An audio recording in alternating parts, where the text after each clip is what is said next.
Hello guys, in this video we'll work with Pingora using Rust.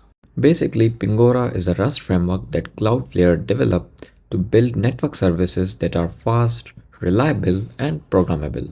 Now as part of this video, we'll work with Pingora, we'll build our own reverse proxy, load balancer, will act as a gateway where we'll modify request and response, will block requests directly from gateway before reaching to upstreams, and we'll learn much more along the way. So make sure you hang tight and watch till the end.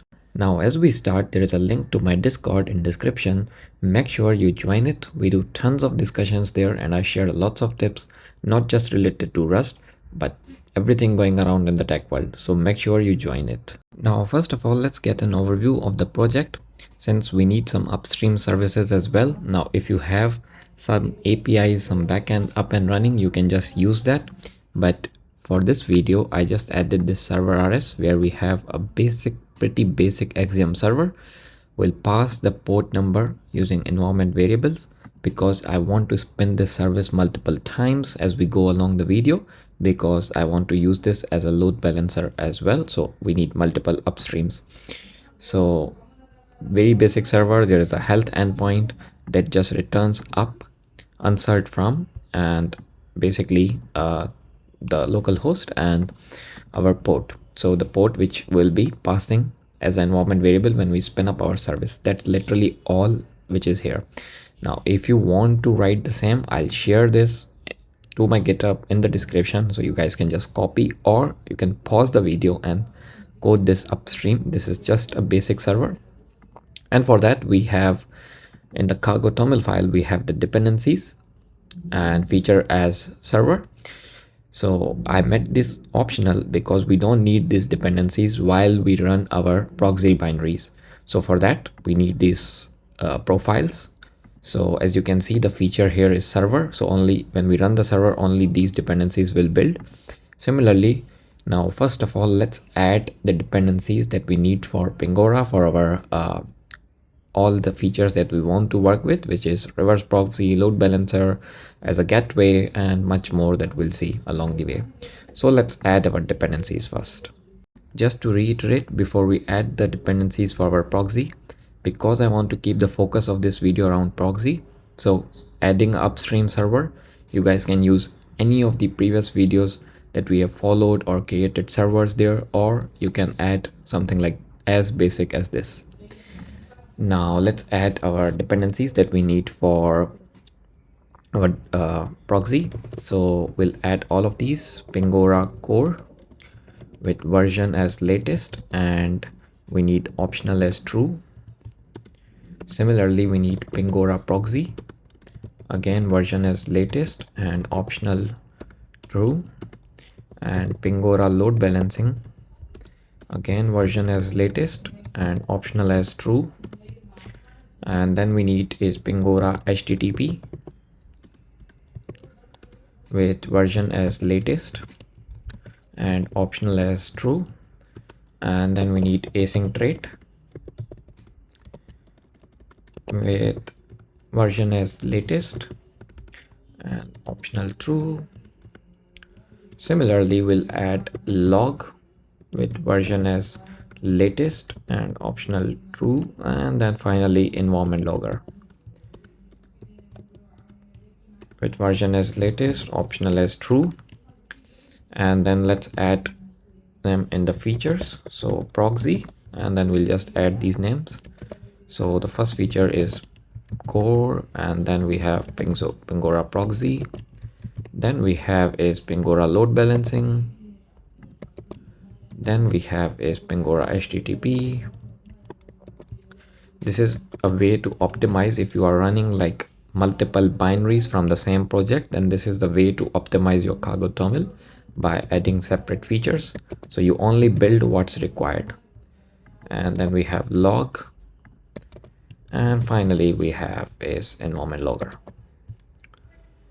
So this is for all the features that we need. Now similarly, we'll add a bin for our proxy. So proxy and path as src proxy rs, and required features as proxy. So that's all that we need in our cargo toml file today. Once you add all of this, make sure you are able to successfully build your project. And then we can just close our cargo toml. We'll keep server rs as it is. And then we'll open our proxy. Now the first use case that we'll cover is a reverse proxy. We'll build a reverse proxy. So we'll hit the request, and whatever we call, it will forward the request to our upstream. So we'll just add a main to spin up the proxy, and environment logger init let mutable server, and server from Pingora prelude, and new none as the params, and unwrap. Then we'll just bootstrap. Now this is pretty useful when you want to basically upgrade with zero downtime. Then this function would help you do that with preserving all the existing connections. So, and then we'll do is let mutable proxy, and Pingora proxy. From there we'll just get HTTP proxy service. We'll pass and server dot configuration, and we need to pass the struct. So we'll just add a struct, and let's name this my proxy, or let's call this reverse proxy. So we'll just add this reverse proxy here. We'll just add an impl for this in a minute, but for now let's keep it as it is. And proxy dot add TCP. Now this is where you want to listen or run your proxy. For me, I would just run on port 6193, for example, and then server dot add service proxy, and we'll just do is server dot run forever. Now here we'll add an impl. So impl proxy HTTP for reverse proxy that we have, and this is an async trait. So as you guys can see, the errors we were getting here are gone because this requires the implementation from proxy HTTP, and there are members that need to be implemented. Now the first one is CTX, which will keep as it is. So this is just a per request object to share the state across our handlers. So we'll just keep this as it is. New CTX also, we'll keep it as it is. And this is upstream peer. So basically, to which peer are you or upstream are you trying to forward your request? So here we'll just do is okay, because this expects a result, and we'll add is box from and HTTP peer new and string from, so wherever our server is up and running. So localhost. Now as you can see, the port which will send is to our server or our upstream is through environment variable. But let's say I'll be running this always on port 3000, then my upstream is here. But for you, if there is some service that is up and running and you want to contact that service, you want to call that service, then just need to tell this, and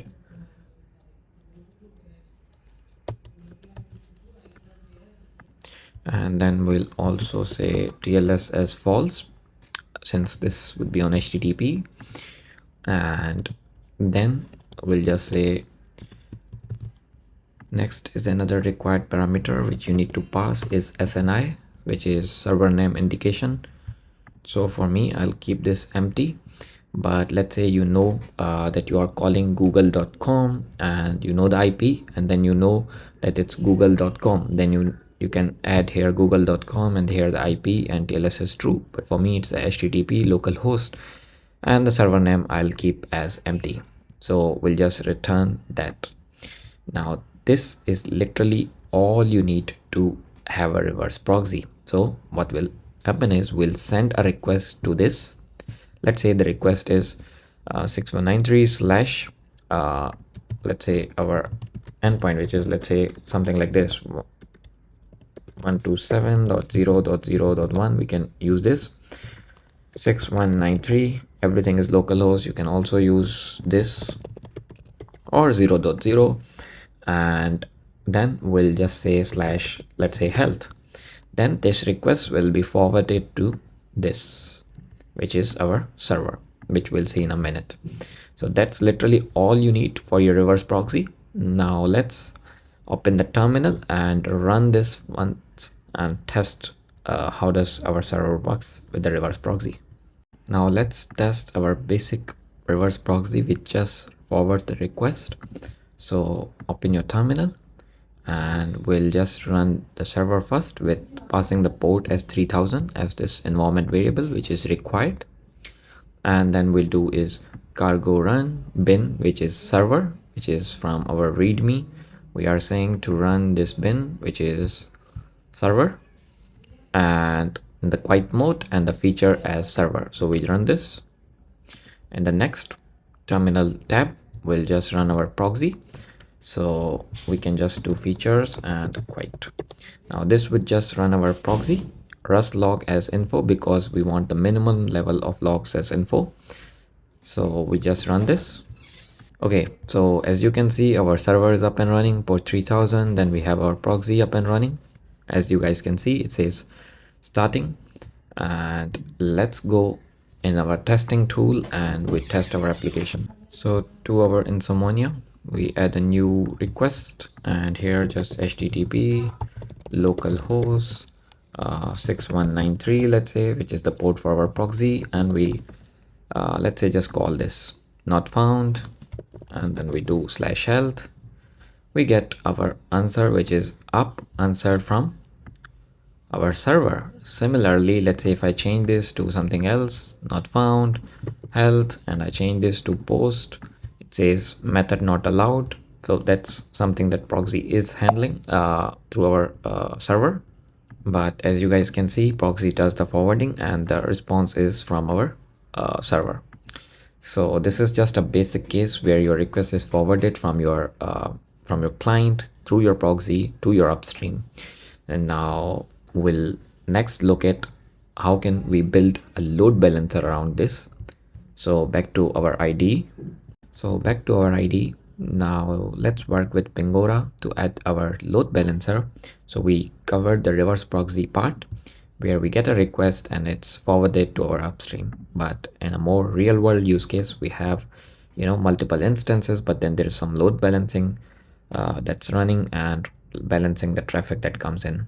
Now in our server, as you can see, since we are running it locally, so what I'll do is run multiple instances, one on port 3000, one on port 4000, one on port 5000, and so on. But for this video, I'll just run two instances, port 3000 and 4000, and then we'll distribute the traffic using our load balancer. So first of all, let's rename this to an LB now. We'll just modify the same proxy code to also understand the evolution.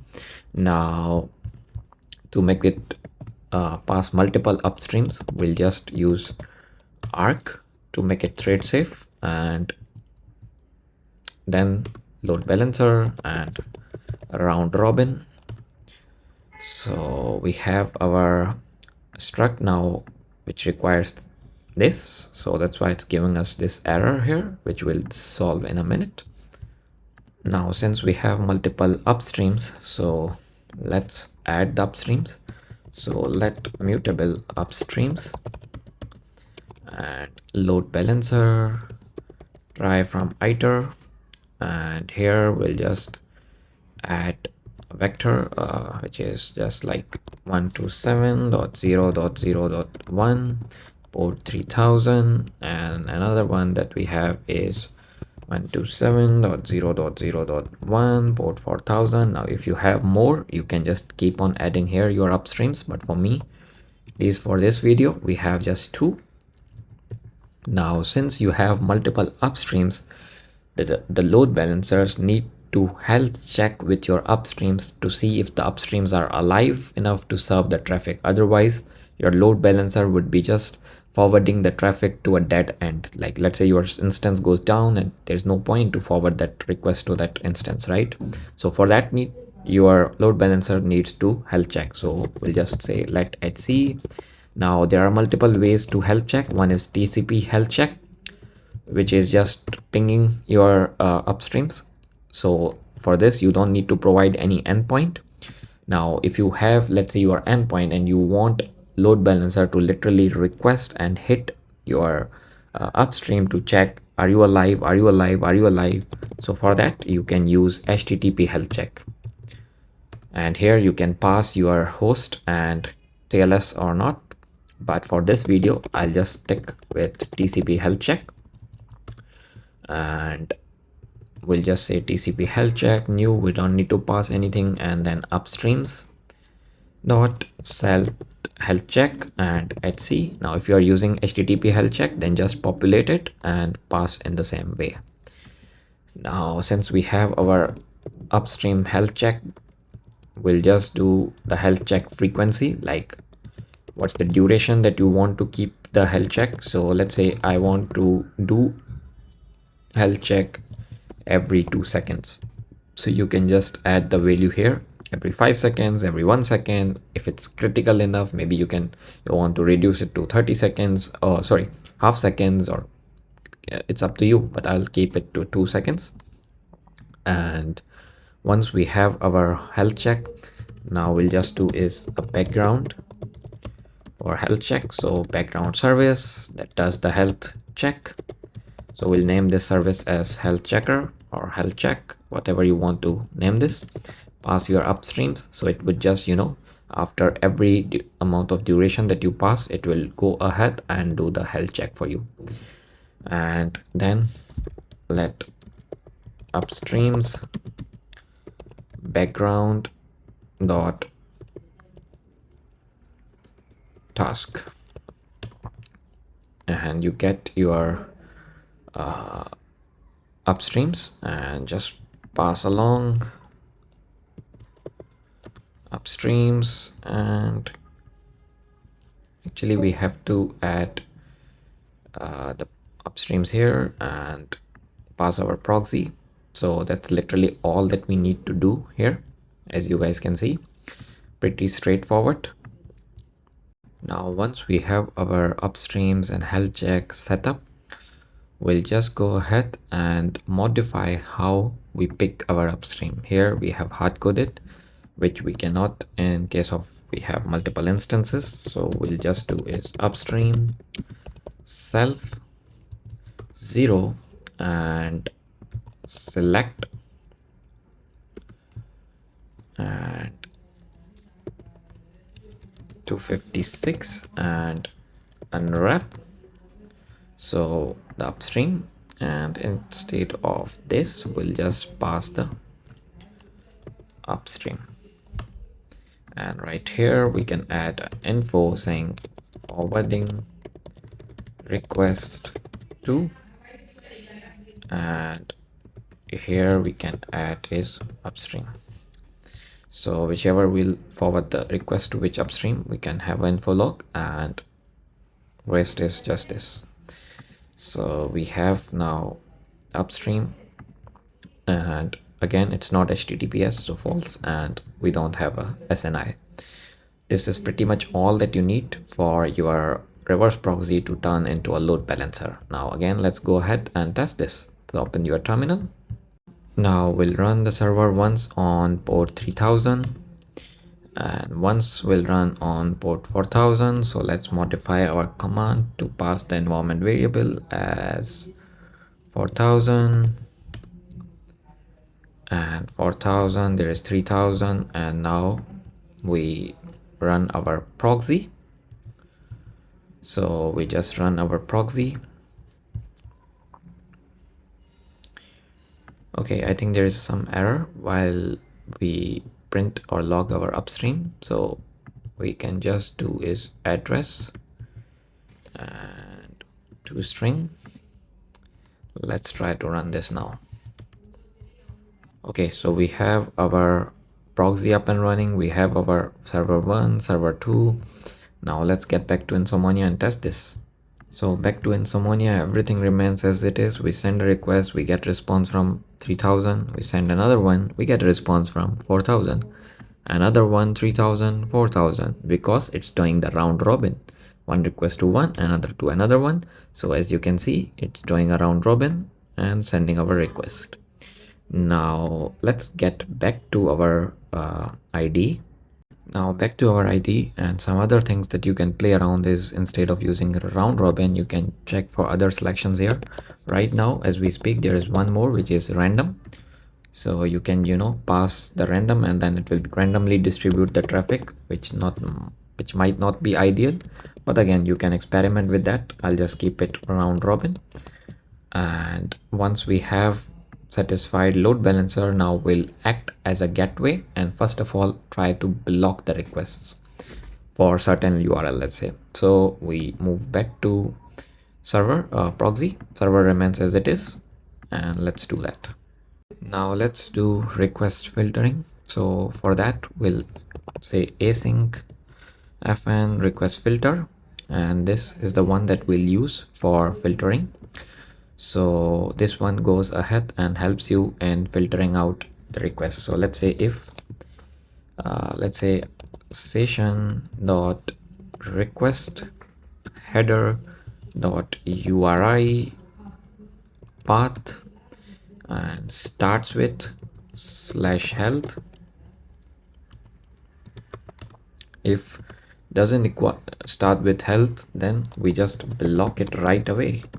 So we just do is session dot respond error, and let's say I want to respond forbidden await, and if we have responded, then we'll just do is okay true. So it's filtered out and won't be forwarded to your upstreams. If not the case, then you can just do is okay false. So this is the one that you can just override and use to do the request filtering. Now let's go to Insomnia and test it. So back to Insomnia, and we send the request. As you can see, it does the round robin, which is the last we change. And now let's say instead of /health, I do /login. Send the request, it sends back forbidden, which is something which we do on the proxy now, which is request filtering. Now let's get back to our ID, and here you guys can check our logs. So let's terminate it and back to our proxy. Now the next thing which we'll do is we'll modify the requests. So let's get to that. Now for the use case of modifying a request, we can modify the headers, body. For the example, let's start with headers. We'll inject a new header from proxy, and we want to check if our server get that header. So header map, and we can say let's say proxy and headers dot get x proxy from, let's say, and then and here we'll say value dot to str dot okay unwrap to unknown. If we don't pass it, it's fall back to unknown. Unwrap or. So what we'll do here is width, and here we pass is our proxy. So the response will be modified now, and here on our proxy we'll inject async and fn upstream, and this is known as upstream request filter async fn. Okay, so what we can do here is our upstream request filter modify the request before it sends to upstream. So upstream request dot insert header, and let's say the header name that we want to insert is this x proxy from, and the value is this proxy path, let's say, which is this one, and unwrap, and at the end we just send is okay of unit. So that's literally all that we do to inject a new header. Now make sure to rerun your server, rerun your proxy, because we made changes on the bot side. So open the terminal and we need to rerun all of this. So once we have our proxy servers up and running, you just need to send the request to our health endpoint that we have, and as you can see, it forwards the header or injects the header correctly from our proxy to our upstreams. As you can see, it says response from 4000 with the header that we forwarded, similarly from 3000 as well. So we can inject our header simply by doing this way. Now similarly we can inject response headers as well. So basically whatever the response we get from our upstreams, and while forwarding the response to our client, proxy can inject the headers. Now this is not just limited to headers, we can modify the body as well for both request and response, which are separate functions which we'll see in a minute, but let's cover the header part first. So for response, we'll just do is async fn and response filter, and here we can inject the response headers, which we'll do in the same way. Upstream response dot insert header. Let's say the header we insert is name and jack unwrap, and we pass is okay of unit. So everything up and running as it is. We just rerun our proxy and back to our insomnia, and we send a request, and in the response headers, as you can see, there is a new header which says jack. So basically we are able to inject a response header as well. And as you can see, it's pretty easy to inject a response header, inject a request header. Now similarly, to modify your request body, we have async request body filter, where you get your body in bytes, your end of stream, and all the stuff. And similarly for our response, we have response body filter, which you can use to modify your response as well, a response body as well, which is just like, you know, converting the body from, even let's say from you get JSON from your upstream, you want to change it to XML and send it back to your clients. You can do that as well with request body filter and response body filter. Similarly, you have other functions as well which you can explore. So similarly, there is logging to log the request. So we have literally everything we want to convert it into a gateway from a reverse proxy that we started with. Now using the response and request body filter, I'll leave it to you guys to explore around and let me know in the comments if you have any problems. I will be happy to help with this. But as you guys can see, it's pretty interesting, not something like Nginx or where you know have just a config to deal with. Here you can literally code it out. You can have a code out service where you know you can play around with it, do the injection, and you can, you know, filter out, act as a gateway, do the load balancing, and all those stuff. So let me know in the comments, what do you guys think about Pingora, and try to explore it. As I mentioned, there are tons of functions that you can deal with connected to upstream. When it connects, there's also this function that triggers, then there is cache hit filter, then there are early request filter, which is even before your request filter, which is this one, upstream filter. So make sure to play around, and if you need any code help, let me know in the comments. Thank you for watching. I'll catch you guys in the next video. Bye bye.